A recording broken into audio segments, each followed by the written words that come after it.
All right. Hello and welcome to the Rails board meeting. My name is Paul Mills. I am president of the Rails board, and I call this meeting to order on Friday, October 25th at 1 p.m. Emily, would you kindly call the roll? Sure. Dave Barry. Here. Susan Busenbark. Here. Michael Campbell. Here. Ellie Cox. Here. Selena Gomez Belois. Gwen Gregory. Diane Hollister. Here. Sarah McCone Chase. Here. Paul Mills. Here. Jenna Nemec Louise. Very good. Here. Scott Poynton. Dee Reynolds. Nadia Sheikh. Here. Thomas Stagg. Here. Thank you, ma'am. Next, we will have recognition of guests and announcements. So why don't we start here in New Lenox with our guests. Please introduce ourselves. And Emily, if you'd be so kind. Emily Feister, Rails. Jane Class, Rails. Deirdre Brennan, Rails. Joe Philippek, Rails. Mary Witt Rails. Justin Schmidt, Rails. Jim Krieger, Rails. Sharon Swanson, Rails. Courtney Schmidt, Rails. Ann Slaughter, Rails. Diana Rush, Rails. Mark Hatch, Rails. Grant Halter, Rails. Lana Heath, Rails. Percy Garrison with Percy. All right. Do we have any guests on Zoom? Bolingbrook looks like there's no one there, but I'll ask. Anyone at Bolingbrook? Anyone at Burr Ridge? Coal Valley? Like at East Peoria. I see someone in East Peoria. Hi, Kendall Orson, Rails. Ann Hudson, Rails. Hello, hello. And Illinois State Library. Hi, it's Karen Egan at the State Library. Hi, Karen. All right. Do we have any public comment here in New Lenox? Any public comment on Zoom? Public comment in Bolingbrook? Public comment in Burr Ridge? Public comment Coal Valley? Public comment in East Peoria? No, thank you. And finally, Illinois State Library. No comments, thank you. Right, thank you, Karen. All right, well, moving along, adoption of the agenda. I would like to make one note before we do make a motion here. We do have a special guest in the audience, Mr. Percy Harris, who is actually currently a topic of a discussion under new business as agenda item 9.1. I would happily entertain a motion to approve the agenda with the revision that item 9.1 be moved to immediately following adoption of the agenda so that the board can consider. Thank you all. Any further discussion? If not, all those in favor, please signify by saying aye. Aye. Opposed? Agenda is adopted as modified.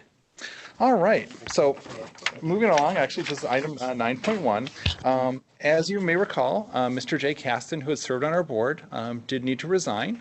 He had moved out of his district where he was an elected public library district trustee and subsequently resigned from the Rails board, thus creating an opening for a public library trustee on our board of directors.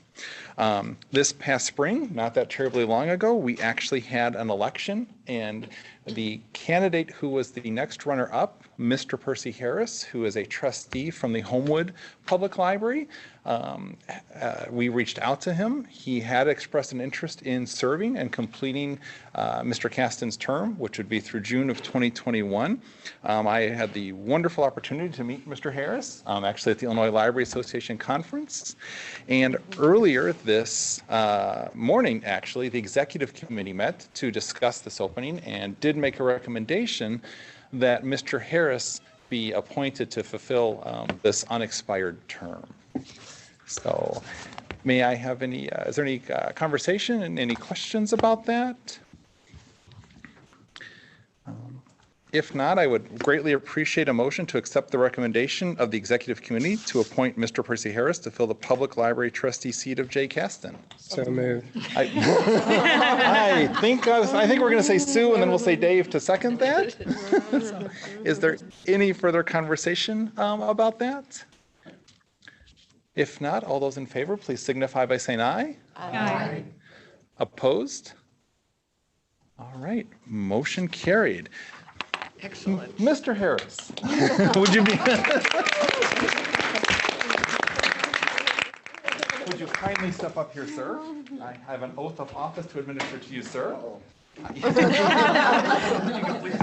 you could please raise your right hand and repeat after me. Okay. I do solemnly I swear do solemnly swear that I will support the Constitution that I will support the Constitution of the United of the States United States and the Constitution of the State of Illinois, and the Constitution of the State of Illinois, and that I will faithfully discharge and I faithfully discharge the duties of the office of member of the Board of Directors.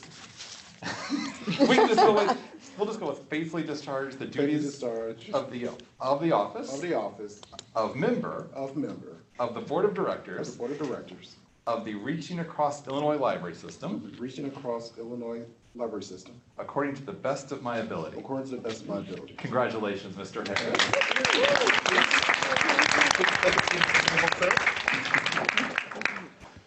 All right, so I would like to also thank, in addition to thanking Mr. Harris for graciously agreeing to serve on our board, I'd also like to thank the Executive Committee for getting together on relatively quick notice and reviewing this recommendation and approving it. So thank you all. All right, we are going back to item number 6, approval of Rails board minutes, financial reports, and expenditures. The first item we have is the Rails board minutes for the September 27th, 2019 regular meeting. May I have a motion for approval of the minutes of the September 27th Rails board meeting? Moved. Thank you, Hallie. Thank you, Nadia. Any additions, corrections to that set of minutes? If not, all those in favor, please signify by saying aye. Aye. Opposed? All right, those minutes are approved. Next, we have Mr. Jim Krieger, who will be delivering the Rails financial report. Up here where I can be seen. Yes, please. Okay, the Rails financial report for the month of September is in your board book. We've completed 1/4 of the fiscal year already. We had 14.7 million in general fund cash and investments as of the end of September, which would fund about 15.6 months of operations. We did get a area per capita grant payment of 417,388 during September, and in early October we got an additional per capita grant payment of $1,518,756. Now, these two payments represent the federal portion of our grant, which the state library passes along early in the fiscal year routinely. And the remainder of what we get is pretty sporadic, but this came right on time. So we've gotten about 20% of our area per capita grant, but we're still, we are still owed $3,217,500 of the prior year fiscal year 19 grant. And we don't know a timetable on that. Our revenues through September were 2.1 million below budget because the APC, the area per capita grant revenues are just about that amount under. Another, on investment income, we are trending down per month. We're still slightly above, a little over 4,000 above budget for the year. That was all realized in July, and we've been slightly negative since then. Hopefully we'll get some more funds to invest and get that up, but the trend is down on the interest rates. They're just above 2% now on what we're earning. Our expenditures were 288,139 below budget, mostly from contractual services, library materials, most of which was reimbursements, the group purchase program, so we bill and collect evenly, so that has no impact on our bottom line. And our personnel expenditures are under mostly because we still have 2 of the 3 open budget positions to fill. In September, we also received the funding for the Mark of Quality grant. This is in the Special Revenue Fund. We're going to have a lot of activity in the Special Revenue Fund the rest of this year. From the Mark of Quality grant is a minor thing. We have the L2 project. We'll spend about $160,000 in that this year, and it will continue into the next fiscal year. And we also received the census grant of $750,000. So we will be recording the activity in those funds for all that. Another notable item in September is that we did all of our capital projects activity in 1 month. At least what was budgeted. Bart was able to purchase 7 vans, which is what he budgeted, for slightly above what we had budgeted because we decided to add bulkheads as a safety feature in each van. And there was also a computer cost for a storage server, which was accomplished in September. So that's pretty much it. Can I answer any questions?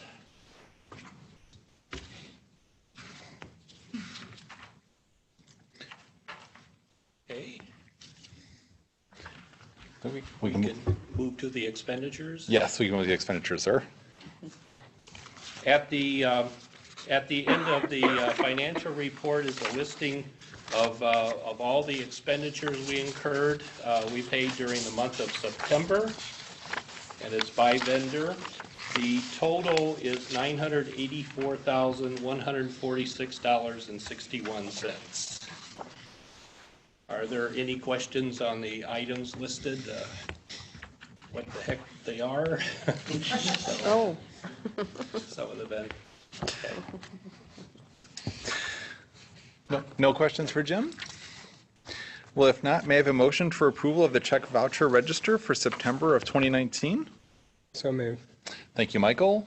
Second. Thank you. Any This is a for, roll call. it is. Any further questions? If not, Emily, would you please do a roll call? Sure. Dave Barry. Yes. Sue Busenbark. Yes. Michael Campbell. Yes. Kelly Cox. Yes. Gwen Gregory.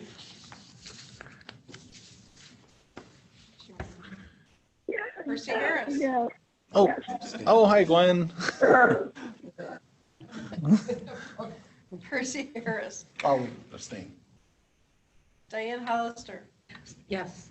Sarah McCone Chase. Yes. Paul Bell. Yes. Jenna Nemec-Louisi. Yes.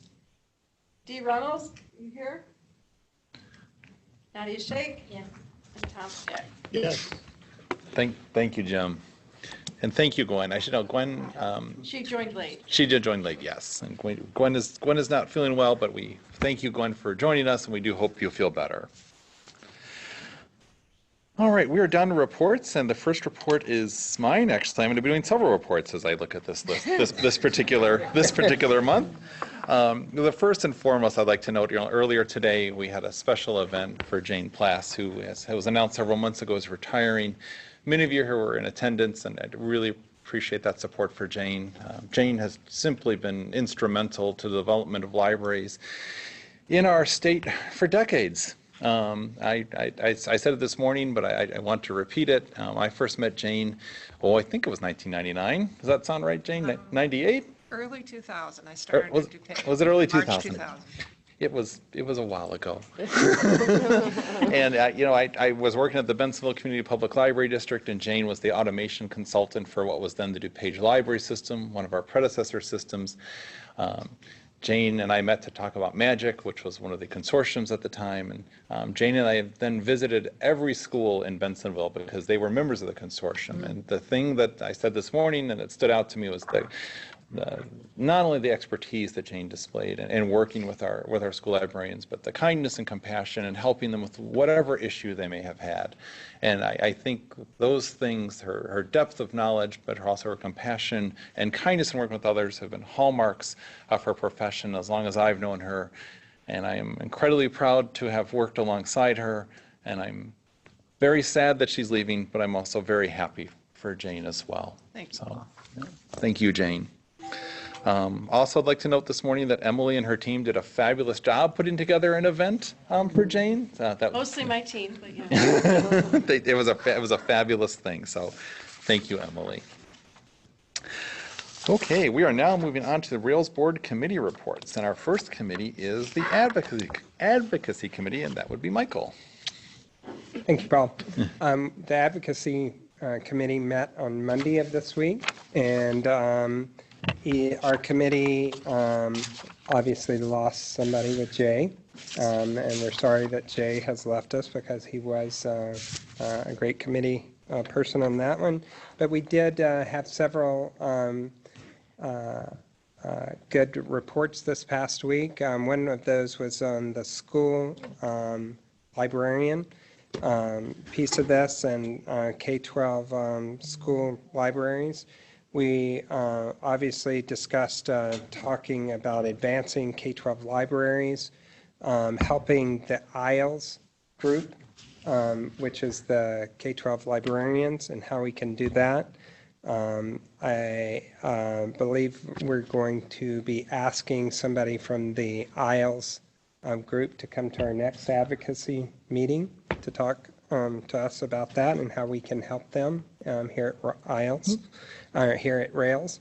On the academic side, Sarah talked to us a little bit about promotions and what they're doing on that side.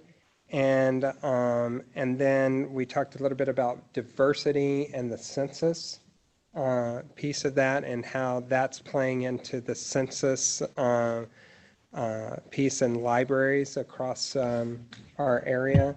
And so that is what was happening in the advocacy committee.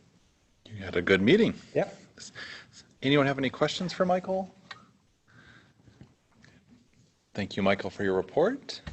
The Consortia Committee, I do serve as chair of the Consortia Committee, and we did meet on Monday, October 21st. It was a good meeting, primarily informational. Couple things I'd like to note. We did have a conversation about Simply E, which you may recall is a project designed to provide a unified discovery and use layer for e-resources. Big news, relatively recent news too, is the Android app is now available, which was something we'd been waiting for some time.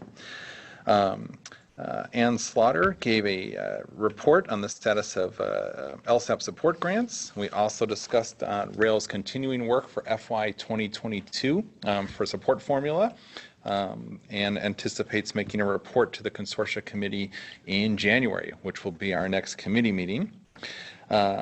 We also had a good conversation about a topic last month regarding the Illinois Library Records Confidentiality Act. We had a conversation about self-pickup of holds, not so much third-party vendors. It was primarily on self-pickup of holds.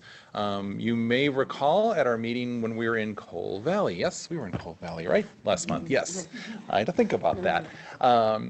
The ILA Best Practices Committee has been working on that, doing a survey to see how libraries do handle that issue. I know I've seen targeted emails going out to Consortia Illinois. They've also posted the survey to national groups as well.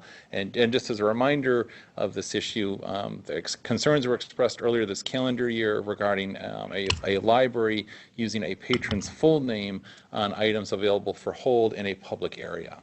So this has spawned the possibility of legislation. So this is definitely something we talked about last month. I'm happy to see public policy, not public policy, best practices committee looking at that. We agreed that was the best venue to determine that and make a recommendation for the library community. Deirdre, I don't know if you want to say anything about what public policy, ILA public policy talked about with this.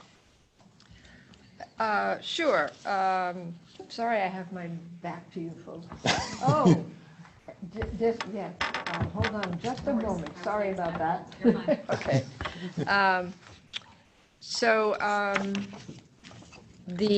In your packet, I included an amendment that the State Library has filed to Senate Bill 585 which is the bill that was filed, I guess, in support of the patrons' complaint, and I believe, and so the State Library did draft this amendment that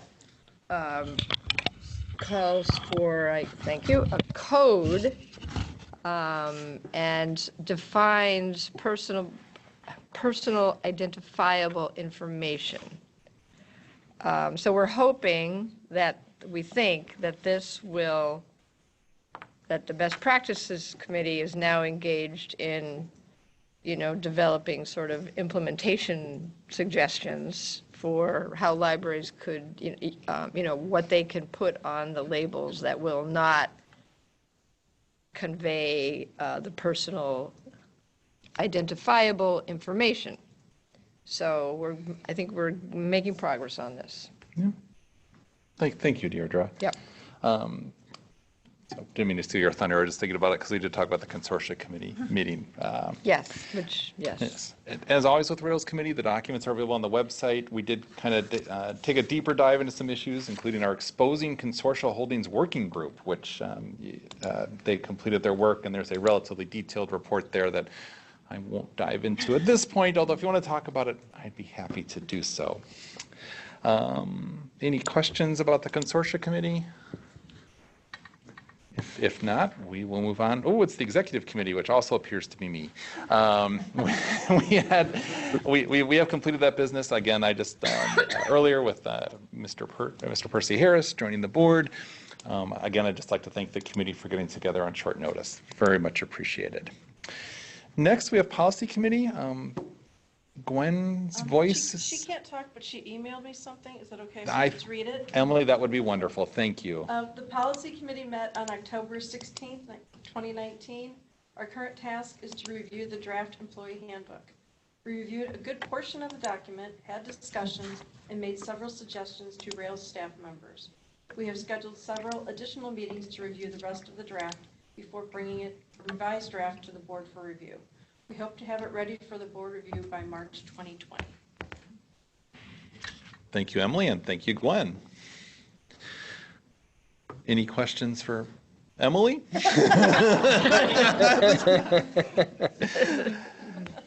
I don't think we want to ask Gwen questions at this point anyway, so. Jane, the Resource Sharing Committee. The Resource Sharing Committee has not met. However, we have been working to find a rep from an ebook consortium. I think we will have one, so I'll have a recommendation for you next week, Paul. Great. As well, we will need a replacement for Jay Caston because he also served on the committee. Yep. We do need to fill those shoes. Thank you, Jane. Next, we have Universal Service Committee, Sue and Deirdre. Well, we're working on a date. Even as we speak. We are working on a date to meet, but I'm reading, there is a survey given out to the libraries to talk about what they do as far as universal service goes. And then in our packets, in the report, it talked about how this was a topic of conversation at the October 3rd meeting. Member update. Yes. Okay. Exactly. So hopefully by January, maybe we'll have more information. In November, we will have more information. In November, we will have more information. That's right. This is just October. Yes. Oh my gosh. Yes, I know. Okay. It's been so hard to get dates. Too much going on. Yes, in November, we will have hopefully some information. Yes. Thank you, Sue. Thank you, Deirdre. We continue reports. We move on to Rails reports, and specifically the Rails monthly report, and I will turn it over to Deirdre. Yes, thank you. And I would like to ask Michelle, she's the library director here, And we wanted to thank her for her hospitality, and she just wanted to say a few words to you all. So I want to say thank you so much for joining us today, south of the border, AKA I-80. That's our continuous joke. So it's slowly getting revamped, and hopefully you made the treacherous cross across the bridge and survived. But anyway. But thank you for joining us. We're more than happy to host any type of meetings that you have. My apologies for running in and out, but I was at an intergovernmental meeting just now because when it rains, it pours, right? So thank you for joining us. Congratulations to Jane on your retirement. And thank you to Emily for working through and planning all this. Yeah, and honestly, it wasn't me, it was all my staff. We corresponded, my staff made the magic happen. So big thank you to my staff. So if you need anything, let me know. But again, thank you for joining us. Thank you. Thank you, Michelle. Okay, so my report, well, the big news, of course, is, as Jim foreshadowed, we did get the census grant. We were awarded $750,000 from IDHS to help make sure that there is a complete count of Illinois residents. So it's a typical grant experience. You know, you work hard to write the application, and you really hope you get it, and then you get it, and you're like, oh no, we got the grant, now we have to do the work. So we don't really think, oh no, but it's there were, I don't remember now. I will write a formal report for you all. It's been a crazy week between the census grant and ILA and the board meeting. But essentially, we were selected as a regional intermediary for the collar counties. And we are not the only regional intermediary for the collar counties. And as I understand from a person I spoke to at IDHS, pretty much every single application, not just in the collar counties, but around the state, was not funded at the requested level. So the first thing that all of us have to do is a budget amendment and revised budget to get it down from the 1.3 million that we asked for to the 750,000. So I spent a good amount of time this week when I wasn't focusing on ILA, on trying to talk to other regional intermediaries to figure out, to be sure that we're going to coordinate, that they're going to do X and we're going to do Y, or we're going to do some amount of X and they're going to do the other amount of X, all those kinds of things. I think I told you all this before. This was a very rushed process. They didn't even know there was going to be any money available until July, was when the governor signed it, I guess. So the grant application was monumental and short. And so, I talked to one person from IDHS on Tuesday morning. I talked to another one later on, and they gave me different answers to the same question. And when I told them that, they're like, oh, well, I better talk to that person. And they quickly got it worked out. But it's, everybody's working really hard to do the right thing, I guess. So it's going to take us a little while to figure it all out. But it's really good news. It's, quite a feather in our cap, so to speak. And it's great to be able to do this important work. Yes? How does this, okay, now we have the money, now what do you plan to do with the money? Well, that's yes, and you bring up a good point, is of course we don't have the money. And Greg McCormick did say to me that he expects that we will have to front some amount of the money. We all know how the cash flow works in the state. So there's that piece. But essentially, what we will do is work with a number of other agencies. They're called subrecipients at libraries, county planning departments, or human service departments, etc.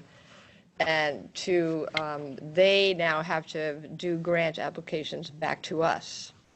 And so a big part of our grant application was reaching out to all of them. And, Karen Goyer, I don't know if Karen's still here, but And Jane and Jim and Joe and Mary, helped to figure out, okay, how many billboards, how many, posters, how many events are we going to do, all the different pieces of outreach that need to happen.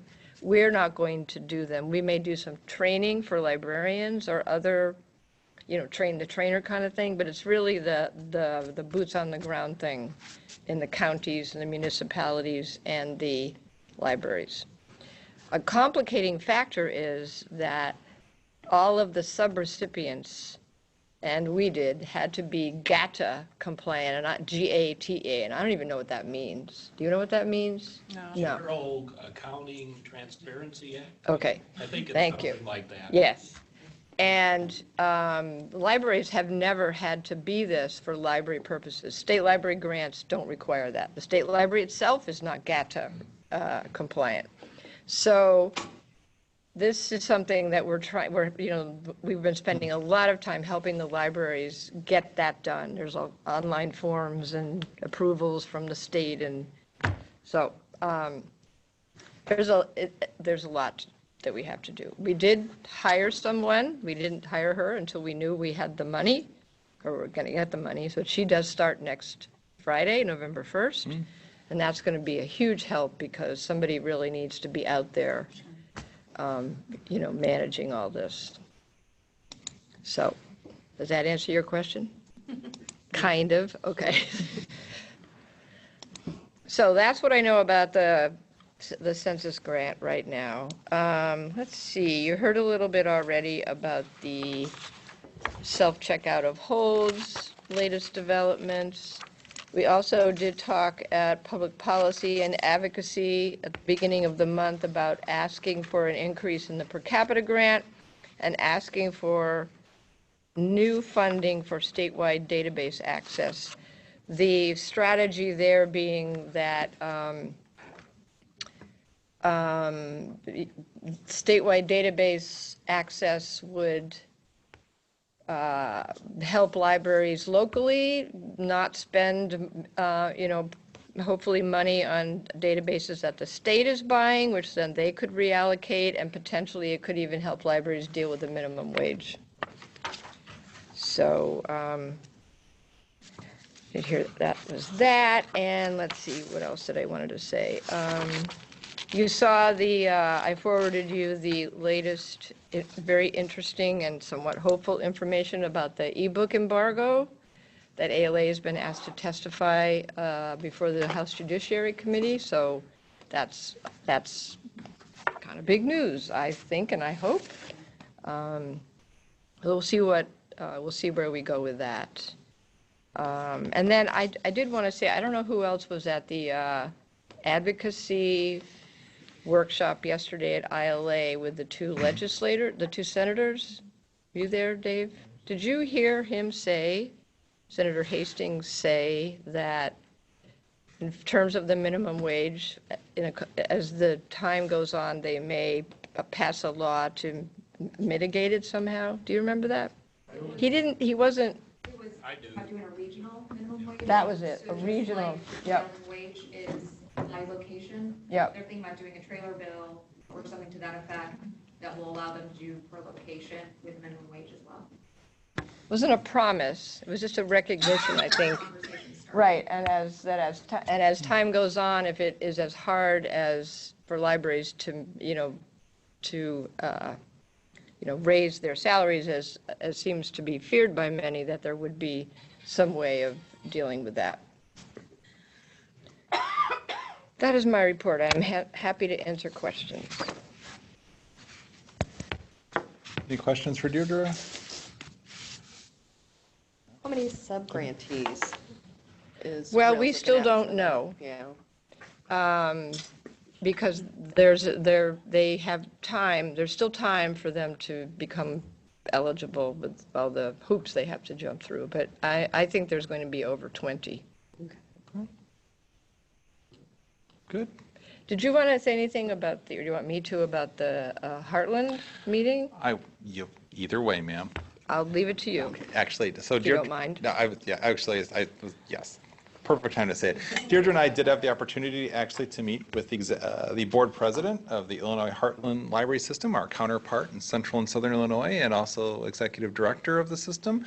It was a really good conversation. I think we had a wonderful opportunity to expand communication at the level among the four of us, and we are going to be primarily, Deirdre is going to be exploring opportunities for staff between the two systems to have more avenues to talk to each other. I think such communication, as we all know, what in the profession we work, enhances the possibilities for services, can create efficiencies and whatnot.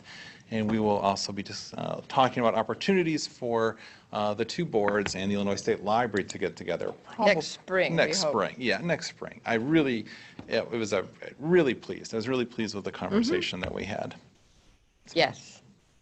And there was, the Heartland folks thought it was a great idea for all of all the system staff to get together and talk about collaborative projects, spend a day or a half day together. So that was great. Really, it was an excellent, ILA was an excellent venue for that to happen, yes. Well, all right. Well, speaking of the Illinois State Library, we've come to agenda item 7.4 in the Illinois State Library Report. Karen? Hi, everybody. It's good to be here with you. Couple of things to start with. The Government Accountability Transparency Act, that deals with all those agencies in the governor's hierarchy. Because the Secretary of State is a separate constitutional officer, that's why the state library and grants that we award do not fall under the GATA. Those are only for applicable to agencies that are in the governor's line. So that's why you jumped over the fence, Dee, with the... I know. And you guys are in that arena now with this grant, and that's why you're having to jump through those extra hoops. But speaking Thank you, of, Karen. I just want to make you aware, I've got visual aids. The public libraries will be receiving posters to passively encourage participation in the census. Now, I have to note, the winning poster from the Census 2020 Awareness Poster Contest was designed by Destiny Chapman, an 8th grader at Lewistown School District 97, which is a Rails member school library. So I thought you would appreciate that. But wait, there's more. I thought you didn't that. School district library grant. We're due October 15th, and we are currently processing 679 applications and expenditure reports. And I just have to say thank you to the Rails staff for contacting Rails member school libraries and encouraging them to apply. I'm sure most of you know, but the school district library grant provides up to 75 cents per student for eligible buildings, and the minimum grant is $750. Sadly, many school districts tell us that $750 is often the only financial support they have for their collections. And so those are really important grants to get out there, and we really work with them to make sure they apply. Live and Learn construction grant applications are due January 10th. These are for remodeling for accessibility, mini grants, new construction or remodeling come into this arena as well. If you're interested, again, it's January 10th deadline, and there is an informational webinar on our website. Public library per capita and equalization grant applications are currently being accepted. And I would like to note again that it was a Rails member, the North Riverside Public Library, the first to submit out of 635 approximately expected. So way to go, North Riverside Public Library. You guys are getting all kinds of kudos today. Applications are due January 15th. Just digress for a minute, the state library supports 3 types of literacy grants. We have adult volunteer literacy grants where a tutor works one-on-one with an adult learner. workplace skills enhancement programs where the literacy program goes into a business or a corporation or an agency and works with the employees on improving their workplace English skills. And then family literacy programs where the adult members of the family read below a 9th grade level, and they work with the family as a holistic unit to improve reading skills for the whole family. Now, libraries have played an important role in literacy programs, and as a result, I just wanted to give you a couple statistics. 89 libraries provided overhead support for literacy programs. 178 libraries offered special collections for adult learners. 377 libraries provided tutoring space for literacy volunteers to work with adult learners. 321 libraries recruited adult learners into literacy programs. Now, there are 22 libraries currently that are active partners in Penny Severance family literacy projects around the state, and over 2,329 adult learners who have never had library cards before were able to get library cards as a result of partnerships with libraries. So if your library is ever interested in getting involved in a literacy program, please let us know. They make a huge impact on adult learners in our state. We're getting a lot of calls lately from public libraries regarding the governmental exemption from Illinois tax letter, also known as your sales tax exempt number. Now, the current one is good until March 2020.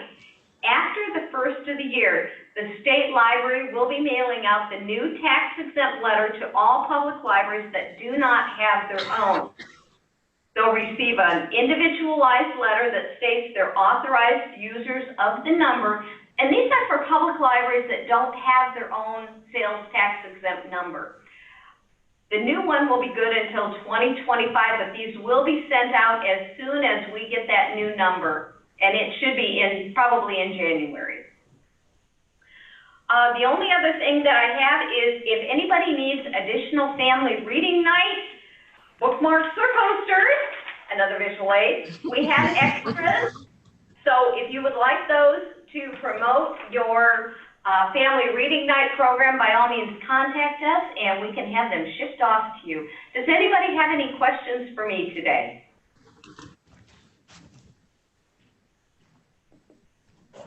Any questions for Karen? No? If not, thank you, Karen, for your report. Always good to see you. Thank you. Ooh. All right, well, we move on to old business and a topic we have visited before, the membership standards, and I turn that over to Deirdre. Yes, thank you. So many of you, I think, some of you, were in the program that Brian Shepard and I did at ILA that I think went pretty well. And I was really happy that Greg McCormick was there too and was able to answer some questions that people had about his viewpoint on these standards. So as I've been telling you for the past few months, we have come to an understanding with the State Library about inserting some of our standards into certification, some questions into certification that all libraries have to do annually, and that would start in 2021. And these are the questions that are included here, are the questions that we are contemplating. These would be for public libraries only. We're starting out in a in a sort of a more specific way because we want to build a really good sort of story about where public libraries are at. And then we're going to move on to school libraries, and then we don't know what exactly we're going to do next. We're going to see how it all goes. But also in 2021, Karen could answer questions about this if necessary. Also, the per capita grant application for public libraries, at least, is going to be revised, and it's going to be more focused on not just a chapter in serving our public or a specific example of that, which is the ILA book publication standards for public libraries, but on the sort of the whole library picture. So that was a big topic of conversation at the standards program as well. There was a very spirited discussion about even changing the name of serving our public standards for public libraries to something else, pathways to excellence, or avenues to excellence, or to get rid of this whole idea of standard and to be more focused on development rather than compliance. So I think it's good. I think that anything that we can do to promote, to get, good data on the situation of our libraries, and that goes beyond the current certification, one size fits all, very, limited amount of knowledge that you gain from that. This will sort of lay a good groundwork, and then we can, I foresee that we will move on to then developing some more aspirational avenues to excellence. So, any questions? Anybody who was there want to comment on it?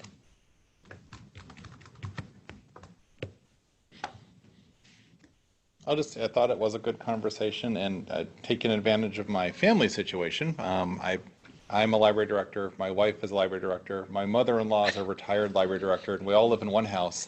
So you can imagine the dinner conversations. So what does your daughter fit into all my this? daughter, I think, is going to run away from the profession as fast as she can.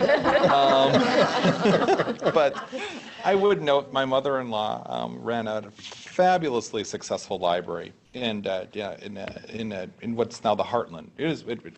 Actually, she was there, a director in the Heartland system, and also the predecessor systems. And sheer population that she served was right around 5,000.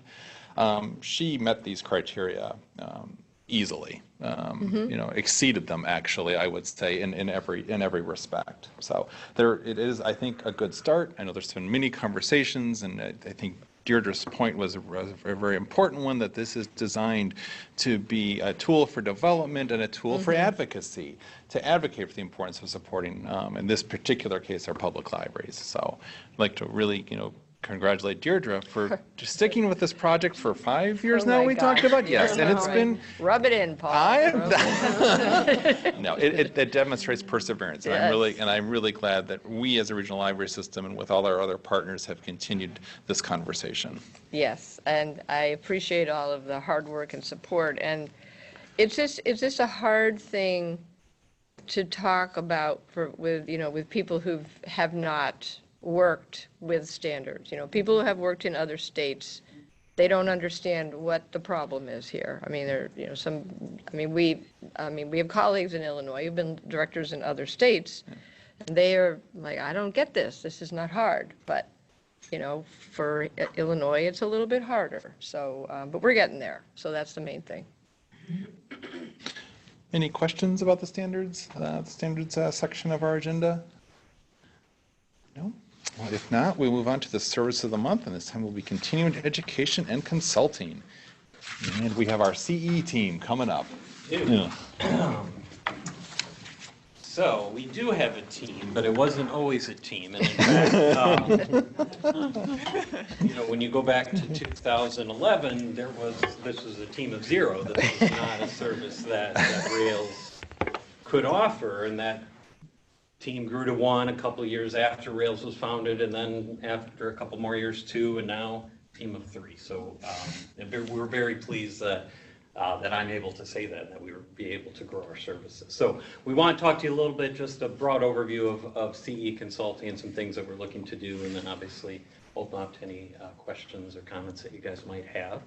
But I'm going to start by turning it over to my two fabulous colleagues here to introduce themselves and start by talking a little bit about the continuing education part of what we do. Good afternoon, I'm Diana Rush. I'm a continuing education and consulting specialist.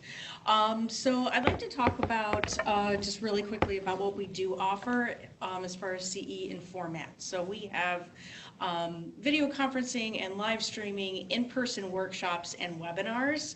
Webinars are popular because people can go at their own pace. And so through the Rails website, we have under the CE archive section nearly 130 webinars that we have put out since Joe started here. So they are all recorded on a multitude of topics relating to different aspects of librarianship, ranging from readers advisory and usability testing to communication and leadership skills. We also partner with PCI webinars, which through the Rails website, we can access an additional 200 plus webinars in which library staff members of all levels can engage in professional development at their own pace. I'd like to talk a little bit about in-person workshops. We have a really large service area, 27,000 square miles. So we try to get out there, and the best way is just to give you an example, some examples of where we've been in the last 60 days. We've done trustee training at River Forest and Bloomington Public Libraries, notary training at Indian Trails and Acorn Public Library Districts, and creating solution-centered teams at Geneseo and Macomb Public Libraries. Next week, in answering our members' requests for help in telling the library story, we will be presenting copywriting and video creation workshops here at New Lenox Public Library, the Rail Service Centers in Peoria, East Peoria and Coal Valley, and at Fox River Valley Public Library District in Dundee. And then next month, we start out with another trustee training at Schaumburg Public and internal customer service at Reddick Public Library in Oswego. So that's that part. I'm going to pass this on to Marky. I'm Marky Schmidt, and I just wanted to tell you a little bit about how we promote our CE to our members, because obviously, as you heard, we have a lot going on all the time, which is great. We promote it mainly through the Rails e-news, which many of you probably receive in your email. If not, sign up for that. We also post upcoming events to different email groups. So some of them are geographically categorized. So for example, if something's going on in the Peoria area, any library staff member that is a member of that group can see that that in-person event is taking place, say, at the Peoria Public Library, and then they can physically go there to see the event. We also promote at conferences such as ILA, we were all just at the booth, and ALA, but also the academic conferences as well, because we try to reach all of our member types. We also are starting to promote more on social media, and also all of our staff communicate face-to-face with our members on almost a daily basis, or at least a weekly basis, and we'll promote them in person, face-to-face. And we provide CE that supports time-sensitive member needs. So some of those examples would be things we've already talked about in this meeting, such as the new marijuana legalization, minimum wage requirements, and the Census 2020. And then future plans to evaluate our CE, we're tweaking our survey right now that we send to attendees after they attend an event, either in person or a webinar. And we're trying to turn some qualitative data into quantitative data so we can bring it back and share it all with you. I would just tack on, as far as the continuing education goes, we continue to take a leadership role in statewide events like Directors University for our newest public library directors, as well as Elevate, which is leadership training for libraries of all types.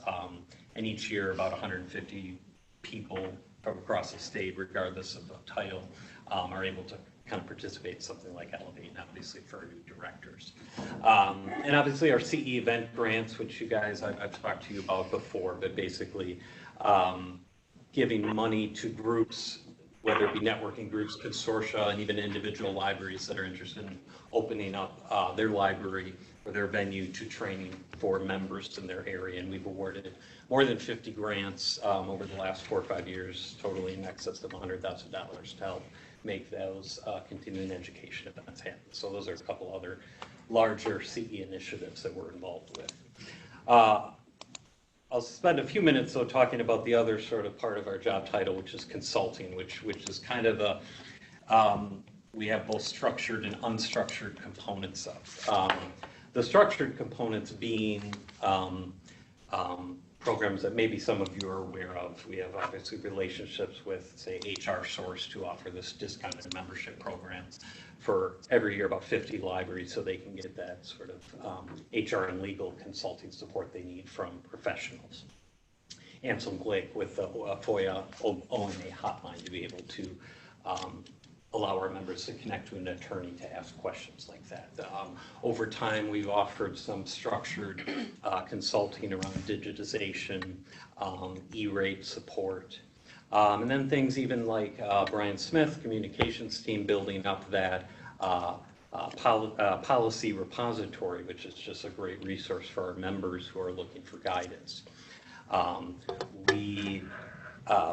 Those are kind of the I would say more structured part of our consulting services, but there's also just this element of us being kind of like a reference desk for our members to call when they have questions. And I point to the three of us, but it includes people behind me and in front of me, Jane and Dee. Over time, we really have wanted to become and build upon the idea that when a member has a need, if they have a question, we want them to turn to us as that kind of first resource that comes to mind. Unless it's too complicated or legal, then they're best talking to an attorney. But that's why we have relationships. So what I did, just so you have a sense of it, is I pulled kind of the last 6 or 7 consulting questions that I've received, just to give you sort of a flavor. And I think, J and D, we would all have sort of our own questions that we received. So here's ones I've gotten in the last few weeks. A school librarian who wants to do interlibrary loan but has no idea how to do it, which is awesome. We love getting that question because that's another member who can participate in resource sharing. A public library director who's feeling lost trying to understand the library's recent audit and is looking for someone that can walk her through things. That's the kind of example that while maybe we can't do it, we can connect that person to someone who can. So part of it is understanding who are the people that can be resources for our members. A special librarian who needs to get a copy of Balsamic Vinegar's Tradition Technology Trade from another library, but doesn't know how. I really felt like a librarian again when I got that. So that was cool, and that was at one of our special libraries. Call from a library director who wants to know if there are alternative ways to calculate a non-resident fee card due to her community having a disproportionate amount of property tax coming from industry. So a lot of questions related to non-resident issues. Call from a library patron. We don't get many calls from library patrons, but this was one.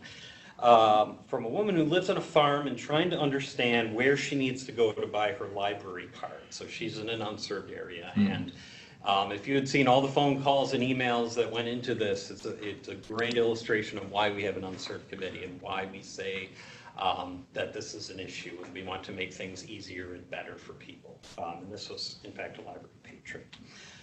Public library director who, as a trustee, she feels is overstepping in his role and is looking for resources to help.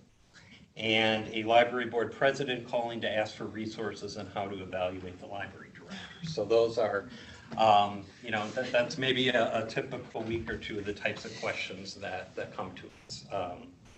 I would add that at times we do provide even a greater level of consultant support when we have a particular member library that's in dire straits, that have some great, I know Dee has brought up Harvey Public Library as one example of some consulting that we've given them to help them get through some real difficult challenges. I think that's about all I wanted to say regarding consulting support. Veranda Pitchford and Amanda Masaccio were two people that were here last year, resource sharing specialist and director of resource and membership development.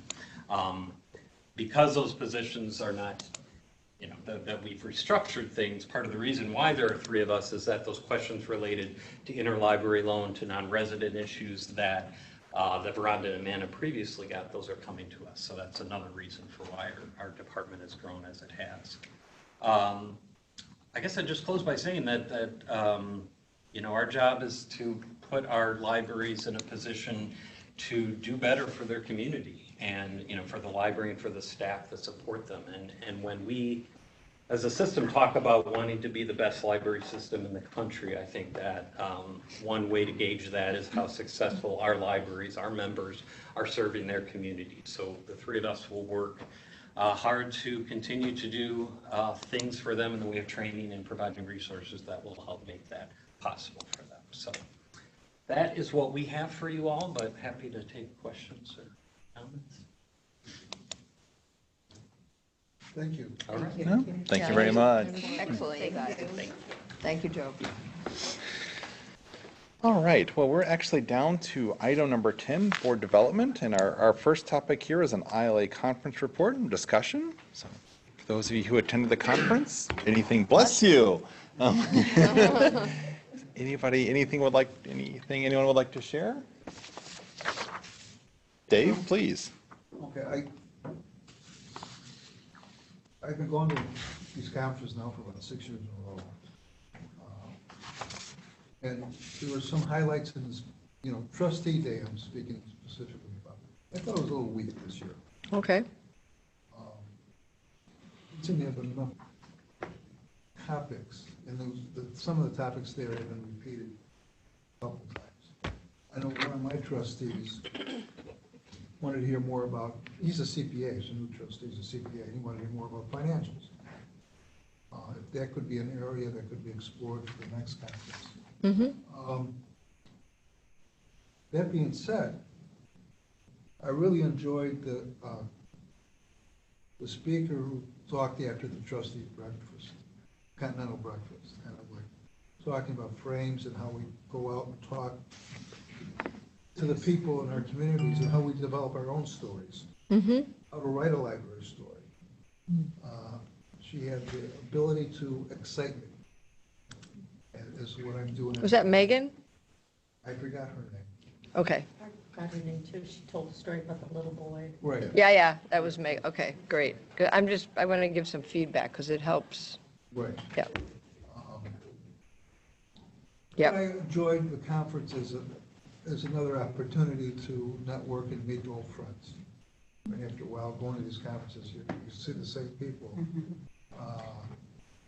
And it's nice to see that other people are investing their time and ability into libraries. Thank you. Thank you, Dave. I Please. agree with Dave on several of those points in that I've been going to the ILA this was my 4th year, and a lot of the same sessions were there, and for Trustee Day, and I had actually encouraged my colleagues to come for the first time to get on board and all come, and so I thought that we needed some more things like, you know, some topics like on the minimum wage and some things like that were really pressing for trustees and things like that, you know, that would have been relevant for them. But I would agree there were some good topics. Like I heard, like the makerspace one was a good one that I heard, and I heard somebody say the mock board meeting was a good one. So there were still several good sessions, you know, out there that were still really, you know, positive sessions going. So I'd like to see more programs about post-retirement for librarians, for library people who want to keep active. I know people just say blanket volunteer, but that's a little too global. Right. And I would like to see something that's more tailored to people who, you know, who have a really interest in different facets of what they can do, actually. Possibilities, maybe get some interest in our board, and other boards as well, something locally at their community level. I'd like to see that. In fact, I submitted a proposal, which didn't get accepted, about life after retirement. Ah. But I'd like to see something more for personal development, post-retirement, preparing for retirement, because for me, it was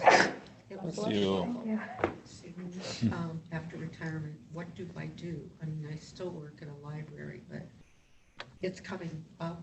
What am I going to do? I still want to become involved. And I think too with ILA, speaking with Cindy Robinson some time ago, they were looking to have more of a branch for retirees. I know I'm still in the ALA retirees, IRC retirees, but I would like to see a little bit more for those of us who seniors, I shouldn't say seniors, but post-retirement. I felt as old as dirt yesterday. Oh, oh no. May I say something? Yes. So, just to let everybody know, I am on the Illinois Trustee Forum Board. I've just been elected as my vice president, president-elect now. And one of the things that we always discuss is Trustees Day. And when I was on the committee for the Peoria convention, the first thing I told everyone is that, first of all, we need to expand. Me personally, I think Trustee Day is great, but I think we should be part of, excluding trustees, should be part of the entire conference from Tuesday to Thursday. That was one of the things I was trying to push, but nobody went to one after the other, and everybody wanted to stick to Trustee Day. And I do agree that we keep repeating the same things over. And one of the things I'm definitely, well, since I'm in some kind of leadership role now, we'll try to change some things up on Trustee Day. We'll definitely be working closely with Cindy to get some things done. You want me to just, does everybody know who I am? By chance? Nobody, did everybody know who I am? Do I need to explain? Yes. No, please, no, Please please, do. please, yes. Okay. My name is Percy Harris. I've been with the Homewood Public Library District for, since 2015. I was appointed. I ran in 17 and won. I've been president for a year. In 2018, I was not president anymore. Been with the Illinois Library Association Trustee Forum since 2015. Just been in and out. Was, like I said, I was part of the ILA conference committee for the Peoria conference. My real job, I'm the Deputy Chief of Cook County Department of Public Health. One of my responsibilities, I'm responsible for day-to-day operations, emergency preparedness. As you see, I got my shirt on. We had something going on today. I'm also the FOIA officer. I'm a jack of all trades for Cook County Department of Public Health. IT, HR. Been in Homewood since let's see, Percy is 15. I've been there since 2003. Married for, let me get this right. I've been with the county for 27 years. I've been married for 26. Okay, I got it. 2 kids. One, my daughter just graduated from Savannah College Art and Design. She majored in fashion marketing. Like I said, my son, he's a sophomore at Homewood Flossmoor. He wants me to teach him how to drive, and he wants his own car. better get a skateboard. What else? Outside of that, I'm involved with Boy Scouts. I'm a Scorpio. I like that. Full disclosure, if you ever see me walking in the hallway and I just I'm about to tackle you, please don't be offended. This is a Harris trait. I always look mean. I'm a true, as my wife said, I'm a true teddy bear. So just please don't think like I'm. Even though I will probably 10,000 things going in my mind because there's a lot of stuff going on at Cook County Department of Public Health, and I might be thinking about. But please do not hesitate just to come up and talk to me or say anything. You know, I'm not a bad guy. So, any questions or anything? Well, I would like to say something about Trustee Day. I do think that there's lots of things throughout the conference that trustees are interested in. And I think that I understand what ILA is trying to do by, by having a lot of things for trustees on one day. But I think by focusing, by calling it that and really focusing on it, it kind of sends the message that you shouldn't come or you don't need to come to the other days. But there's stuff every day. And some of you I know were there other days or whatever. But I think that's an error. Not a bad one, but it just kind of, it makes trustees not so aware of the rest of the conference. ILA board members, that's my personal opinion. I'll tell Cindy that too, but I just noticed that throughout the conference that, and maybe it was truer this year than other years, I don't know, but. The other thing that I would say is that at the trustee luncheon, I sat with a couple other, boards that were sitting at my table, and they were asking me questions about rails because they knew nothing about rails. That's right, you told me that, yeah. And so I think that there's an opportunity to either do a presentation or to do a session about the value of rails. And because they knew nothing about rails. What you doing in February? Trustee forum. That's a really good idea. Yep. Yeah. Okay. If I could, was somebody going to speak? No. I was going to say earlier that my colleague, who's also an academic librarian, was saying that she didn't feel like the programming was as in-depth as she would have liked. So I feel like there were plenty of program options for academic librarians, but I concurred with her when I said it felt a little shallow, yeah, in terms of how in-depth we got. I did want to say that the exhibit hall was very busy, that attendance was higher than, I don't know, I guess I shouldn't say ever, but was it, I mean, record attendance, which is great. Our booth was incredibly busy. Thanks for staff and trustees who helped out there. I asked Brian the number of visitors. I don't remember. 592, that's the record as well. We've never had that. Wow, Usually like it's at awesome. In the 300s. Wow. So we were exceptionally pleased this year. Great attendance at our booth. Right. Very busy and it was great. Some of the poster presentations were just superb. I'll just say that they were very good. Yes. The posters, yeah. yeah. Poster Yeah, the presentations, poster sessions were very good. Yes. Yep. I would add I attended, and I'm a little biased here because this was my ILA committee, the Intellectual Freedom Committee. We did a presentation on social media that involved Julie Tappendorf, who has spoken to this board recently. She did an amazing presentation about social media, responsibilities as an employee, as an employer. She also, just as an aside, mentioned that she only spoke for a half hour, and she said she's normally done 4-hour-long trainings on what it's like to be a social media moderator. Particularly when you're working a government page, there's significant responsibilities there, lots of nuances there.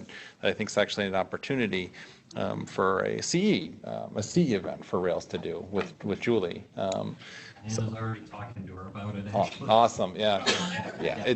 And that was it from at least that one aspect, Sarah. That was, you can go down a rabbit hole with that, but it was a fascinating rabbit hole to go down. At least I thought it was a fascinating rabbit hole. So.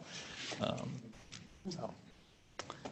Can I right. make a suggestion real quick? I've been in other state library association conferences where after that fact, people couldn't attend in Kansas, and it's very rural on the west side of the state. If people couldn't attend, they would record select sessions and then charge a lower rate so that afterwards they could have access to the information. You wouldn't get the networking and the interactions per se, but you'd also get a little bit of an additional income as well as a broader reach of people that would watch things afterwards as needed. No, ILA doesn't do that, do they? And I don't think it's been discussed. I don't recall it being discussed, but yeah, definitely worth bringing Yeah. up. Okay, thank you. You can always learn from other states. Yes, we can. Okay. One of the features that I always look forward to at conferences, whether it's ALA, IRC, it's a librarian in me. I love book talks, and why I keep my membership with IRC, even though I don't work with children any longer, because the book talks.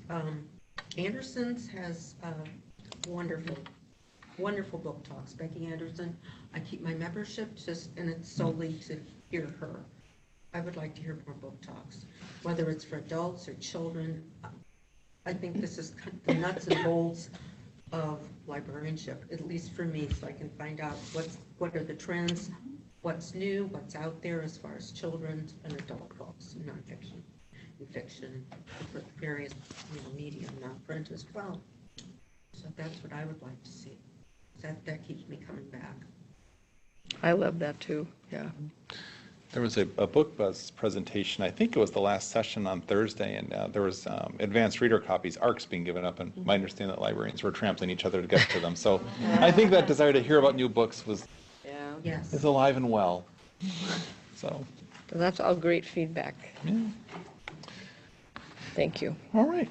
Well, why don't we move on to continuing board development? We have Resource Sharing Illinois Part 1. Anne, please. The best part. Great. All right, so I just have 3 slides to kind of illustrate a couple of the things I'm going to talk about. So to go kind of back to the beginning, this will be familiar to many of you from the board orientation. The primary reason that we exist as regional library systems is to support resource sharing. The state legislature back in the 60s passed the Library System Act.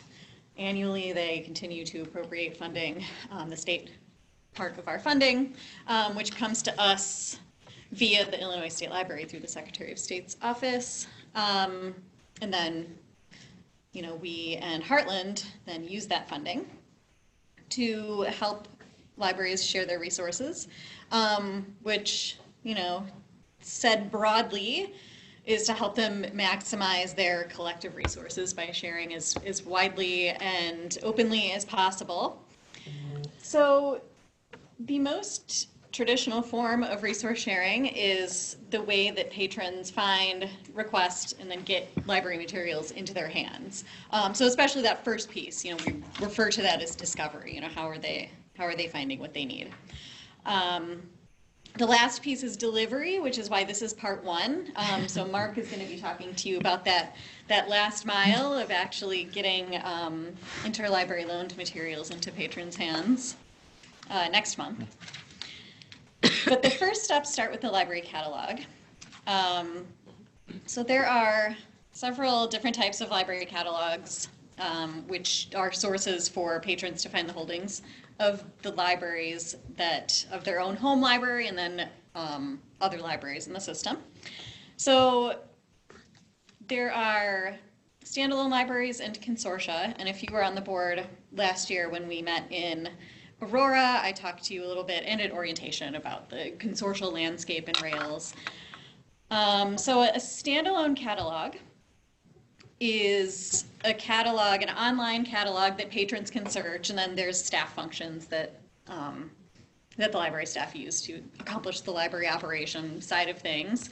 But library patrons use the catalog to search for and place requests for materials. So a standalone catalog reflects only the holdings of that one single library, whereas a consortial catalog is a group of libraries that share that software and all of their holdings are reflected. There are also different, here we go. I hadn't turned the remote on. So we have this concentric circle graphic that kind of demonstrates the local catalog.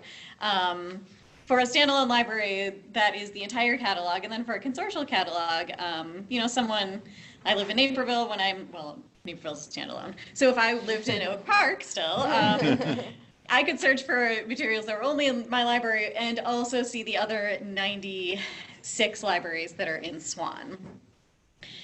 Those aren't the only way that patrons can find materials or that libraries can share resources. We also have Find More Illinois, which Jane talked about last month. It is an online platform that connects multiple library catalogs, and those can be standalone or consortial. Patrons can search that and place requests just like they do in a more typical library catalog. And then there is OCLC, which is a multinational corporation. Well, I think they're... Wait a minute, it's a member. They're a nonprofit. Just like the NFL was. Yeah. Right. So OCLC, and then there are some other more niche ways that interlibrary loan happens, but Find for Illinois and OCLC products like that help library patrons fulfill those often more niche needs that aren't met by their home catalogs, whether that's standalone or consortial, although we do find that for the consortia in Rails, it is kind of hard to get really good reliable numbers, because it's interlibrary loan numbers can be kind of squishy, but it's approximately 3% on average that is met. The 3% of needs are not fulfilled by the consortial catalog. So, yeah. Which means complicated to describe. That 97% 97% right. of needs are met by a consortial catalog for any library in that consortium's given patrons. So this, patron discovery is one of our primary commitments in our support for resource sharing. And we do that in a number of ways. One of them is to support the growing membership of our LSAPs, of which we have 6 within the Rails service area. So in the past, I think it's been 4 or 5 fiscal years now. We took a break for about a year, but we started it in fiscal 15. We have given awards to about 55 libraries to join consortial catalogs. And that covers the one-time expenses of their membership, their migration in, and, helps to support the activities of the resource sharing activities within that group by supporting the growth of their membership. We also, like you learned last month from Jane, support Find More Illinois, both financially and with our staffing. And that's a good solution for many libraries, whether they're standalone or in a consortium, to expand the interlibrary loan options that are available more seamlessly to their patrons. We also have I reversed these. So I talked about the catalog membership grant, how we support the growth of the consortia. We also support the LSAPs in our service area operationally via the annual LSAP support grant, which Paul referenced. We talked about that in the consortia committee meeting, and you will hear more about that as activities kind of ebb and flow throughout the fiscal year with that. But our support to the LSAPs helps. We give a lot of financial support. It's about $2.25 million of our budget across strictly financial support and a variety of in-kind services depending on the group, including and up to staffing for one of the groups. And then finally, like Joe mentioned, interlibrary loan, it often comes up, particularly with consulting, but also in our continuing education offerings. We support our members in actually carrying out these interlibrary loan activities. But that all, kind of starts with patron discovery. So that is that. Mark, I believe we'll pick it up next month with delivery, how we actually get these items into patrons' hands. But I'm happy to answer any questions you might have about this whole piece of the landscape.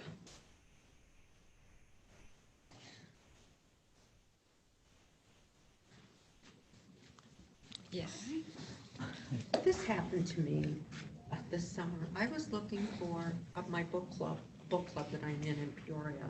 We're reading Radium Girls. About, so I know that I saw a documentary some years ago called Radium City.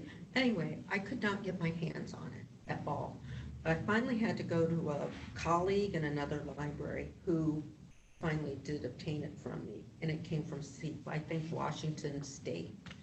And I just wondered why it was so difficult to get it. I mean, the only way I was going to drive up to Peru and see it there, preview it there at the library. And I just had the most difficult time. And even went to WorldCat, and I couldn't find many places that even had it. I mean, if it hadn't been for my colleague, I never would have been able to get it. What'd your colleague do differently? Because I do mostly research sharing back at my own library, and so you know, holdings are important, but so are the policies. And I'm just wondering how you was your colleague able to go someplace that you were not able to go for whatever reason? I would assume some sort of policy. Yes. Is it your library's policy? No, it or? wasn't my library. No, it was another library that I went to that my colleague works at, and she was able to get it. So she her just got it and from lent work. it to Okay. me. But I wasn't able to obtain it. But I did speak to the library director in Peru, and she said, okay, but they couldn't lend it, which was fine. I understand that. Was a movie, you said? It can be borrowing policies and lending policies. Yeah, and media is sort of notoriously hard to get through interlibrary loan, and I think it's gotten a lot better in the 14 years that I've been doing this, but I think it still has a really long way to go too. Yeah, if it's something that had really limited distribution, it might not be owned by very many people at all, and thus less likely to be shared. Like Sarah said, it comes down to policies. And some libraries, and I'm not saying that yours is this way, but other, you know, it can be limited by libraries that won't actually try to borrow out of state. They just won't do it. So, whereas obviously Peru will. And knowing the library director, that doesn't surprise me in the least. Right, so.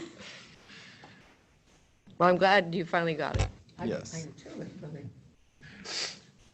One thing I'd like to comment about, you know, Ann talked about the direct support that Rails provides for the consortia, and earlier we'd referenced the work that Ann reported on to the consortia committee team about, in essence, promoting rationality to how Rails has supported the LSAPs.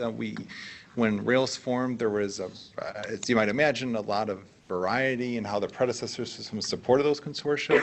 This has been a multi-year, I feel I should say multi-twice-year effort to bring some logic and rationality so we can be transparent, to go back to that GATA comment about how we are spending taxpayer money and supporting what we are required to support. And Ann is, I know, going to be bringing forth some of the consortia committee, but it's going to be a refinement of all the tremendous work that's been done to make it clear that we are, you know, equitably and rationally providing that support. So I just wanted to make sure Ann was recognized for that and say thank you, Ann. Oh, so, thank you. Know. It's not my work alone, with Jane's support and then now Grant's in the mix, which is super helpful, but we're really looking forward to sharing more details with all of you about that when we've gotten a little further down the road. We've come so far, so far. And sometimes it's easy to take that for granted, but that, you know, what Ann was talking about represents years and years of work to make it as good as it is today. Thanks, Paul. Yeah. Thank you. Thank you, Ann. Thank you. Well, this takes us to Rails board member reports, and particularly for our newer board members, the purpose of this agenda item is to let the board know of any events or programs that are going on at your library or in your area that you'd like to share. So with that, we'll open the floor. Anybody would like to share? Well, if anybody's looking for something to do tomorrow in Illinois at Kewanee, we're having our Music at the Carnegie, which is songs of Frank Sinatra this year. And we have a nice dinner that's catered by a local restaurant, and the music. And if you're interested, give the library a call. I'm sure there's still I think there's still tickets available, but it's going on tomorrow. How many years now? oh gosh.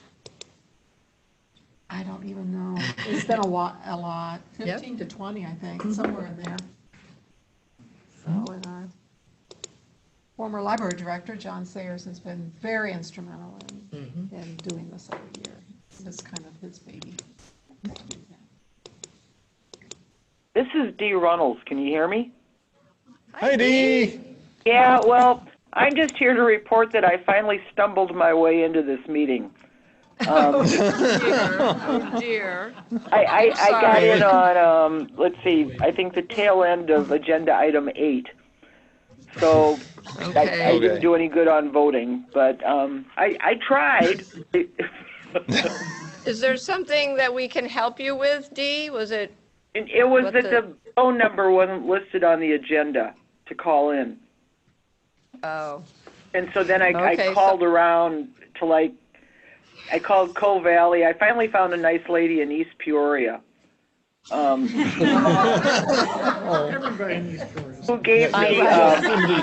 Yes, I'm sorry, Very Dee. sorry, Dee, for that oversight. So I got Ryan's cell phone number, and I texted him, and then I sort of gave up. But then all of a sudden, I looked at my emails and saw Emily had emailed Gwen. So, but I wasn't of much effect today. So. Sorry about I'm that. sorry about that, Sorry. Dee. Well, this is not my library. I don't know if Michelle has left the building. I will say, if you Or the happen to, room. if you're in the Lennox area this Sunday, they will be having their annual Ghouls and Golf event, where they have a custom-made mini golf event. New Lenox is actually closed on Sundays, but they open for this event, and it's a tremendous fundraiser and a lot of fun. So if you're in the area, want to play a little mini golf and support a local library, you can do it in this very building that we're in right now. So any other reports anyone would like to share? This is sort of past tense. A few months ago, the King County Law Library and Self-Help Legal Center, we partner with our Juvenile Justice Center library. And we submitted for and won a national grant from the Coretta Scott King.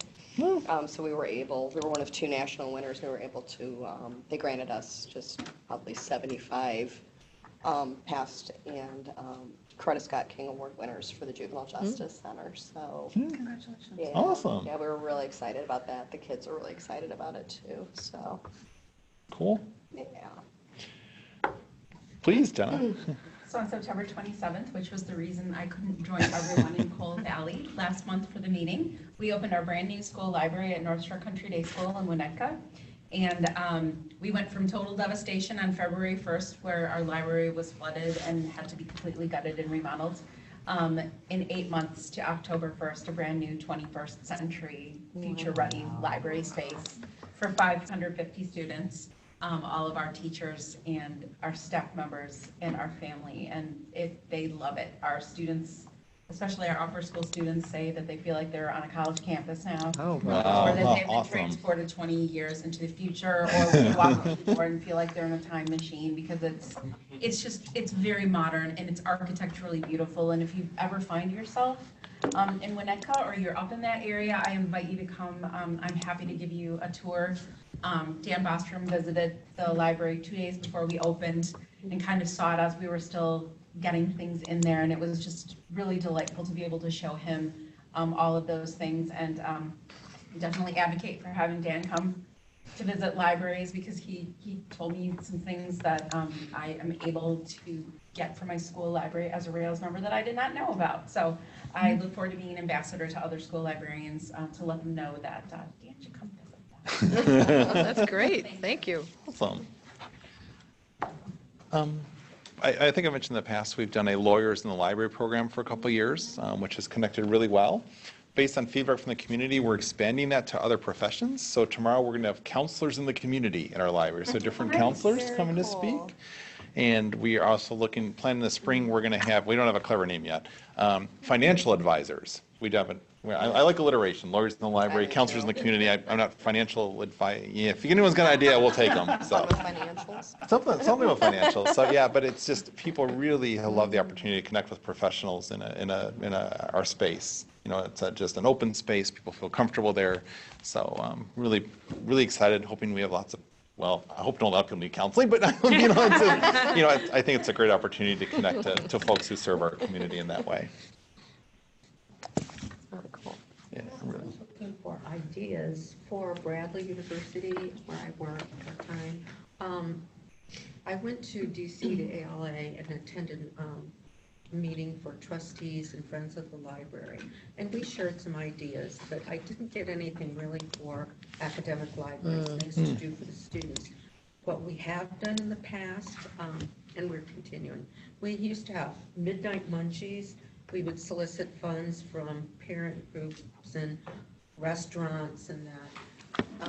And we're looking to having possibly next year chair massages for students. But I wondered at what other academic libraries do for students. We get service dogs in. That's what I was just gonna say. I've heard of that. We have that. Yeah. And we also do, we've had coloring sheets, which would be Yes. really, yeah. Yes. I just wonder if there's anything else that. You might check with Gwen and Gregory. She had a whole lot of things that they did for their students last year during break, or during exams. And I remember she talked yeah, about she it. talked about that, so you might check with Greg, or Gwen.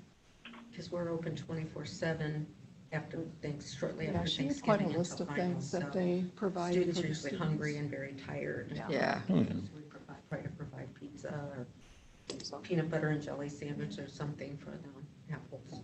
She had quite a list of things that they did, so. Thank you. Any other reports? If not, we'll move on to agenda building for our next meeting, which is November 22nd. One thing I will note, I will not be present at that meeting. I will be on vacation and out of state, so Gwen will as our vice president, will step into the role that I currently have. We will need to do our 6-month review of closed session minutes. It is that time again. Are there any other agenda items anyone would like to see in November? We'll be in Burr Ridge. In Burr Ridge, yep. All right. Well, with no business to bring before our board of directors, I will declare this meeting adjourned at 2:36 p.m. Thank you all. Thank you. Thank you.